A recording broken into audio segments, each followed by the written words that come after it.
Olá pessoal, mais uma vez a gente está aqui na nossa videoaula, lembrando que eu desejo que vocês possam absorver o máximo de conhecimento, de entendimento de nossas videoaulas. Não é fácil, todo dia a gente ouve que não aprende, que é difícil, que não consegue acompanhar, mas tire esses nãos da sua mente, abra espaço para mais possibilidade, mais sims de que é possível sim, de que você pode, você consegue acompanhar e você se tornará um profissional com excelência.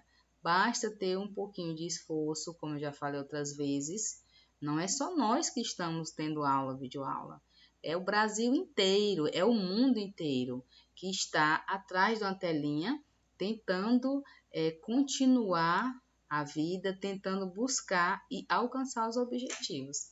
Então, hoje a gente vai ter um segundo tema da nossa aula, que é saúde e doença. A doença, ela não simplesmente acontece. Existe um processo para que a pessoa chegue a adoecer. Então, a gente precisa tocar nisso, né? A disciplina é higiene, né? E profilaxia. Então, nós precisamos conhecer e entender um pouco desse processo, tá? Durante muito tempo, predominou o entendimento de que saúde era sinônimo de ausência de doenças físicas e mentais. Com isso, os serviços de saúde privilegiavam na sua organização a atenção médica curativa, mas a Organização Mundial de Saúde definiu que saúde é o completo bem-estar físico, mental e social, e não a simples ausência de doença.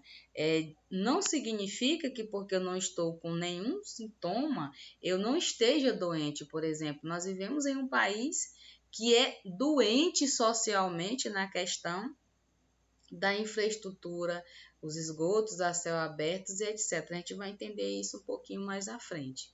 Então, a Organização Mundial de Saúde definiu que saúde é o completo bem-estar físico, mental e social, tá? Essa definição aponta para a complexidade do tema e a reflexão mais aprofundada sobre seu significado nos leva a considerar a necessidade de ações intersetoriais e interdisciplinares no sentido de criar condições de vida saudáveis, né? Para todos os indivíduos, seja ele criança, idoso, jovem, adolescente, tá? O direito à saúde, gente, é lei. Nós temos o direito à saúde. O Estado tem que assegurar a nossa saúde, tá? É um dever do Estado de garantir a saúde, tanto na questão social, como também a redução desses tipos de doenças e de outros agravos que possam acontecer. Eu deixei aqui em vermelho, no inciso 2, né, do artigo 2, inciso 2, da lei de número 8080, de 19 de setembro de 1990. O dever do Estado não exclui o das pessoas, o da família, o das empresas e o da sociedade. O Estado ele tem por direito de me resguardar quanto à saúde, mas eu também tenho que me cuidar da minha família, as empresas cuidarem dos funcionários e assim a sociedade em geral se cuidar, né, para terem mais uma expressão mais saudável, tanto no meio social, familiar e único, né, que eu mesmo cuidando da minha saúde. Assim sendo, o que significa então a doença? Aqui a gente tem, né, uma colocação de Capone que diz: a doença não pode ser compreendida apenas por meio das medições fisiopatológicas, pois quem estabelece o estado da doença é o sofrimento e a dor. Enfim, os valores e sentimentos expressos pelo corpo que adoece. É por isso, ó, por exemplo, para a gente poder compreender, não significa de que eu esteja somente com alguma patologia, alguma doença diagnosticada, podemos assim dizer, dentro do meu organismo, etc. Uma doença que não tem uma fisiopatologia, mas que a pessoa está doente. Quando a pessoa está com depressão, por exemplo, não tem nenhuma patologia no organismo, nenhuma patologia no corpo, na pele, mas ele está sofrendo. Então, a definição de doença, né, estabelece que o estado em que a pessoa se encontra é que vai definir se ele está saudável ou não. Não significa de que ele esteja com uma patologia em si, por exemplo, um ferimento, uma doença, tal, dentro do organismo. Mas se aquilo que ele está sentindo, ele está sofrendo, automaticamente ele está doente, tá bom? E quando isso ocorre, né, esse processo de saúde e doença, tem uns motivos, né?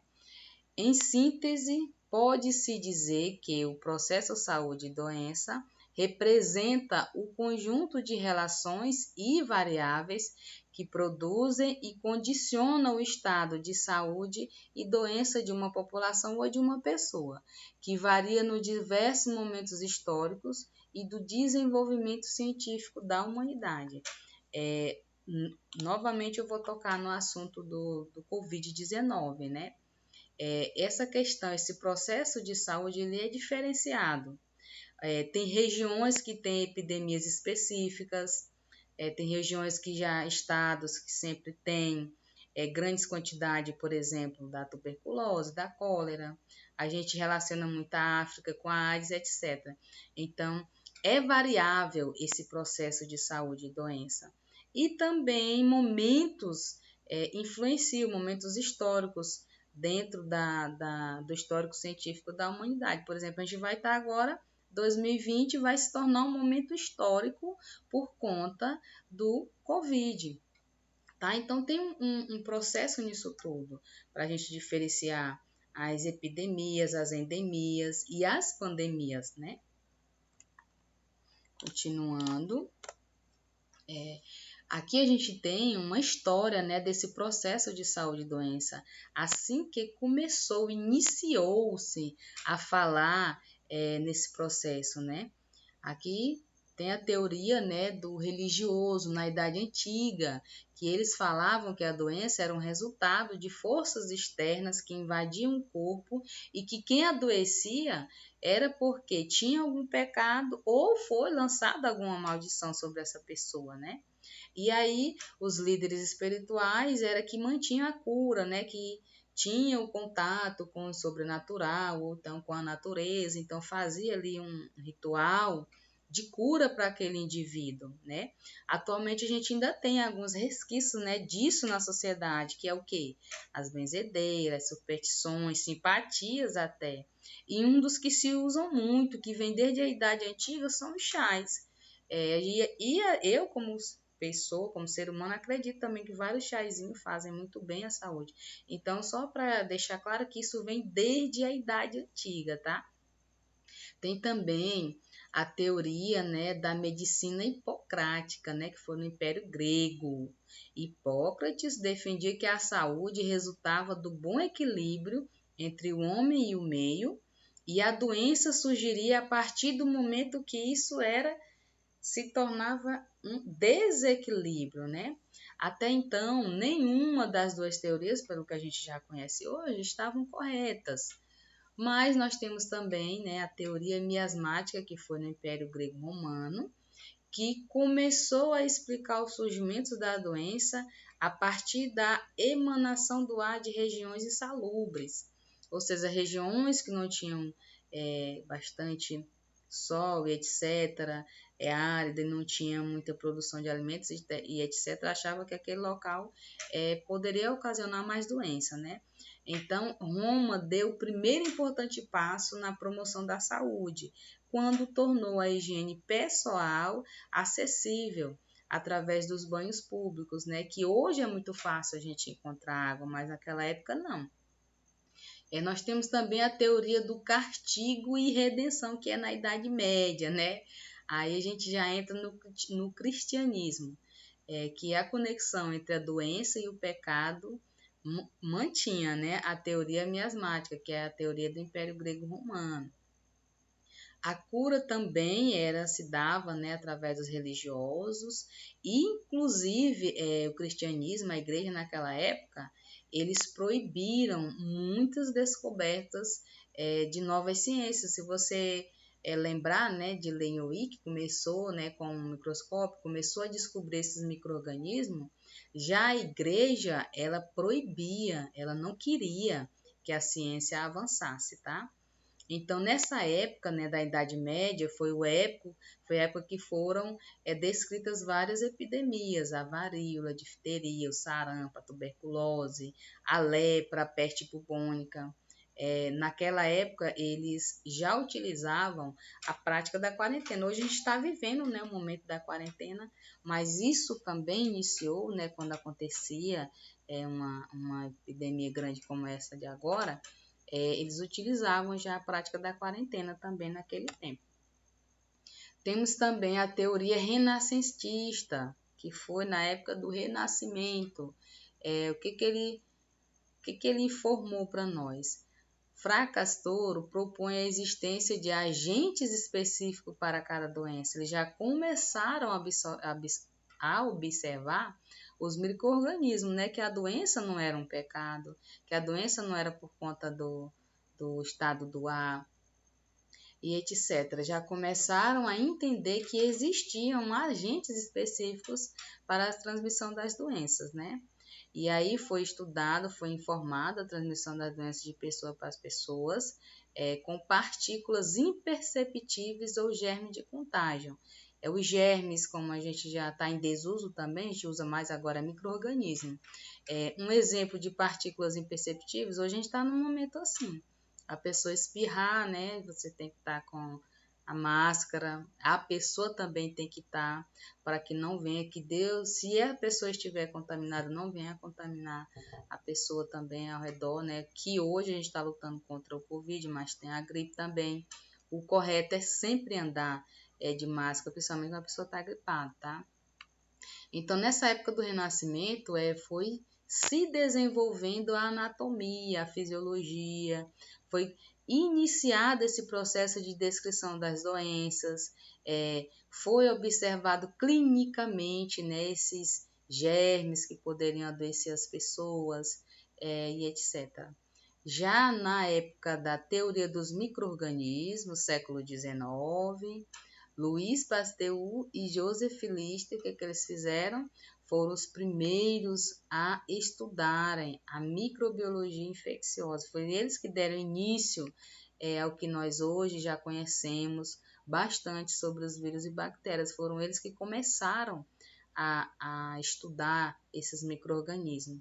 E, consequentemente, eles começaram também, foram os primeiros a produzirem vacinas, a produzirem soros para um número expressivo de pessoas. Automaticamente, eles também conseguiram eliminar a maioria desses micro-organismos e salvar muitas pessoas, né, dessas doenças de antigamente, que hoje é muito fácil, você vai na farmácia e encontra remédio para tudo, mas naquela época não era assim.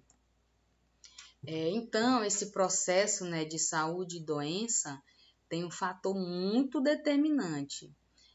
A gente tem um estudo, né, de DSS, Determinantes Sociais de Saúde. São os fatores sociais, econômicos, culturais, étnicos e raciais. Tudo vai influenciar, gente. A etnia dos índios, por exemplo, a raça dos indígenas. Hoje ainda já até muito parecido, mas anteriormente não era. Então é muito diferente a forma de cultura de cada um, a forma de higiene de cada um, né? É diferenciado, então isso influencia muito. Além de o tipo social e econômico de cada indivíduo.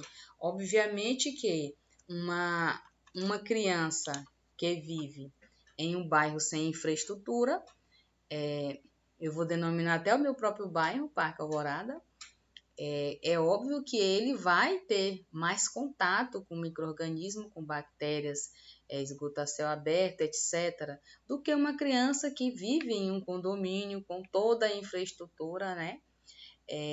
A diferença da classe econômica também determina esse processo da doença e da saúde, tá?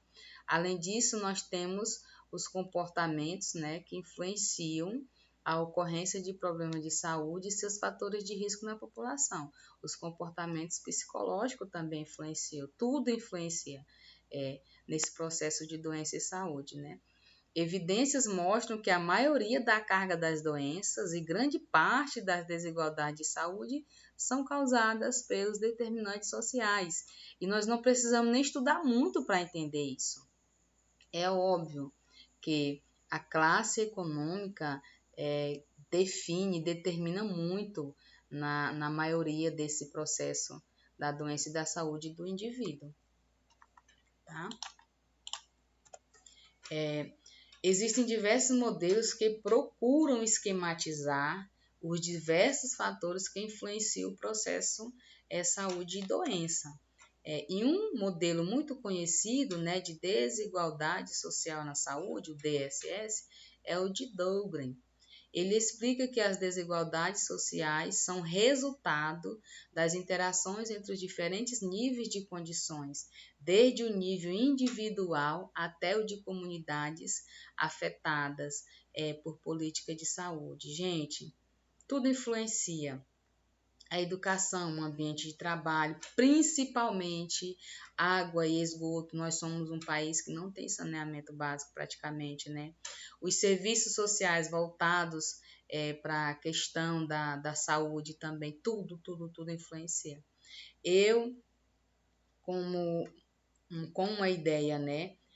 Não preciso nem estudar sobre esses DSS, né? Esses determinantes de desigualdade social que influenciam na saúde, para entender que 90% das questões de saúde no Brasil é a desigualdade social. E a promoção da saúde. Nós sabemos que a doença, né, não é só se eu estiver enfermo, sentindo com febre, jogado em cima da cama de hospital. A doença ela vai ser a partir do momento que eu estou sofrendo, tá? E esse processo para que aconteça a doença, ele é um fator determinante social, principalmente econômico, né? E essa promoção da saúde, o que é? Vamos ver aqui. A educação em saúde procura desencadear mudanças de comportamento individual, enquanto a promoção em saúde, muito embora inclua sempre a educação em saúde, visa provocar mudanças de comportamento organizacional, capazes de beneficiar a saúde de camadas mais amplas da população. Gente, essa promoção da saúde seriam projetos que pudessem atingir uma camada da população maior, mas que infelizmente a gente vive num país carente disso, né? Não só uma educação na questão da saúde individual, mas de comunidades inteiras. Não sei se porque eu vivo em um estado muito, muito precário, eu vejo muito pouco isso, não sei se em outros estados tem, mas aqui no Maranhão é praticamente zero, né, essa promoção da saúde. Continuando aqui, mas temos esse plano de promoção da saúde que tem metas, né, para poder ser cumpridas, alcançadas e assim promover uma saúde maior a todos, né? A gente tem aqui uma referência que em 1978, uma conferência chamada de Alma Data, descreveu metas para a promoção da saúde, que algumas delas persistem até os dias atuais, que é o compromisso de saúde para todos. Já no ano de 2000 foram criados 8 elementos essenciais para que essa meta de saúde para todos fosse atingida, né? Primeiro, educação dirigida aos problemas de saúde prevalentes e métodos para sua prevenção e controle. Segundo, promoção do suprimento de alimentos e nutrição adequada, porque a desnutrição também ela gera um processo, né, de doença. abastecimento de água e saneamento básico apropriados. Esse é o nosso calcanhar de Aquiles, né? Esse terceiro elemento, principalmente no estado que eu vivo, Maranhão, é quase que impossível. É o quarto elemento, atenção materno-infantil, incluindo o planejamento familiar. Gente, é muito, muito importante. É a questão do planejamento familiar. Novamente eu volto a falar do meu estado aqui. Uma pessoa não tem condição de criar um filho, tem 5. Isso gera um processo de saúde e doença, sim. Porque é mais precariedade para essas crianças, é menos acesso, né, por exemplo, a atenção básica que ela tem que ter. Imunização contra as principais doenças infecciosas, né, como que se faz isso? Através da vacinação da população.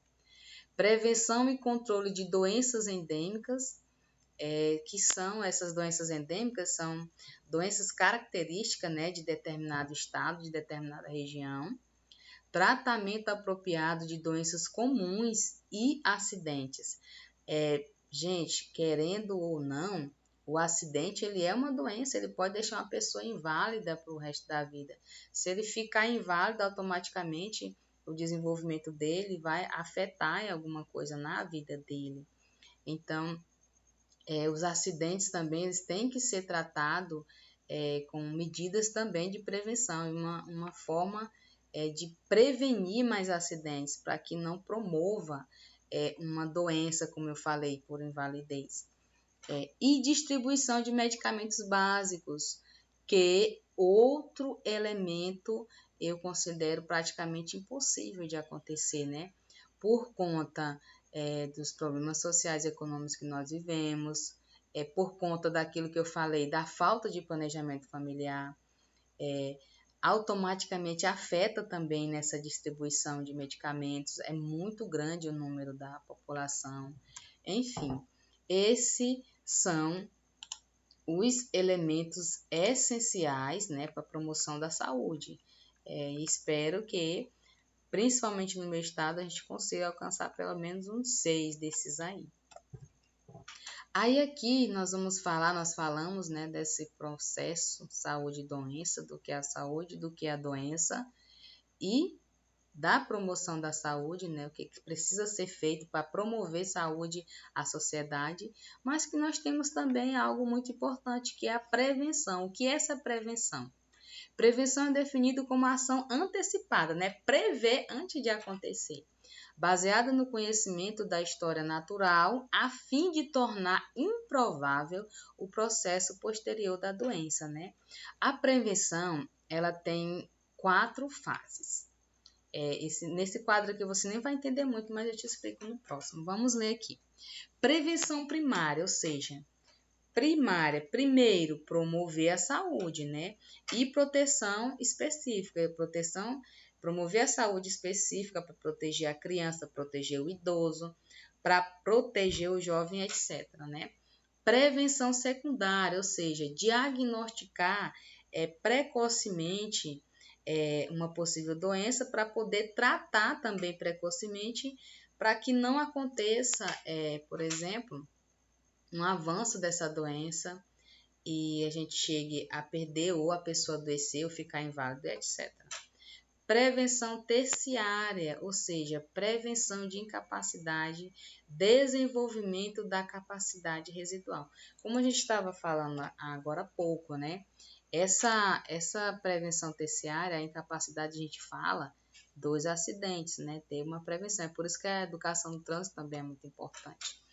Agora aqui, nessa tabelinha, a gente vai entender perfeitamente quais são esses níveis de prevenção.